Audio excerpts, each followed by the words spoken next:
world was opening gift and singing carols. But when separation, obsession and rage collided, a man in a Santa suit walked in and 6 lies never worked out. Hi guys, I am Ananya and this is Dreaded Crimes on the No Cap. जहाँ सच्चाई से सामना करना जितना मुश्किल है उतना ज़रूरी भी। क्रिसमस, ये वर्ड सुनते ही आपके मन में सबसे पहले क्या आता है? Family, celebration, forgiveness and fresh beginnings. But इस क्रिसमस की सुबह यही सिंबल ऑफ इनोसेंस बन गया द फेस ऑफ हॉरर। ये इंसिडेंट है यूएसए के ग्रेपवाइन टेक्सास की 2024 क्रिसमस मॉर्निंग का, when a man named Aziz arrived wearing a Santa suit, the very image meant to represent safety and happiness.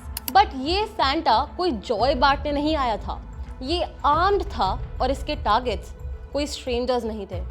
He murdered his ex-wife, their 2 teenage daughters, his brother-in-law, his niece and his wife's sister on a Christmas get-together.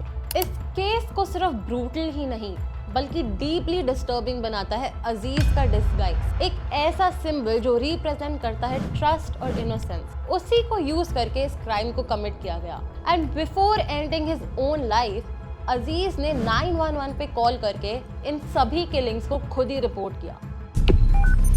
911, what's your emergency? And he was heard repeating, help, I am killing people. और फिर phone काट के उसने खुद को भी shoot कर लिया।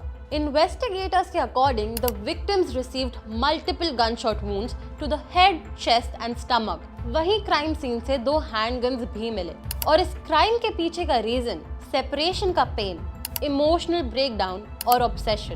क्रिसमस जो कि एक हीलिंग का टाइम होता है, खुशियों का टाइम होता है, वही इस केस में अजीज का फाइनल ट्रिगर बन गया।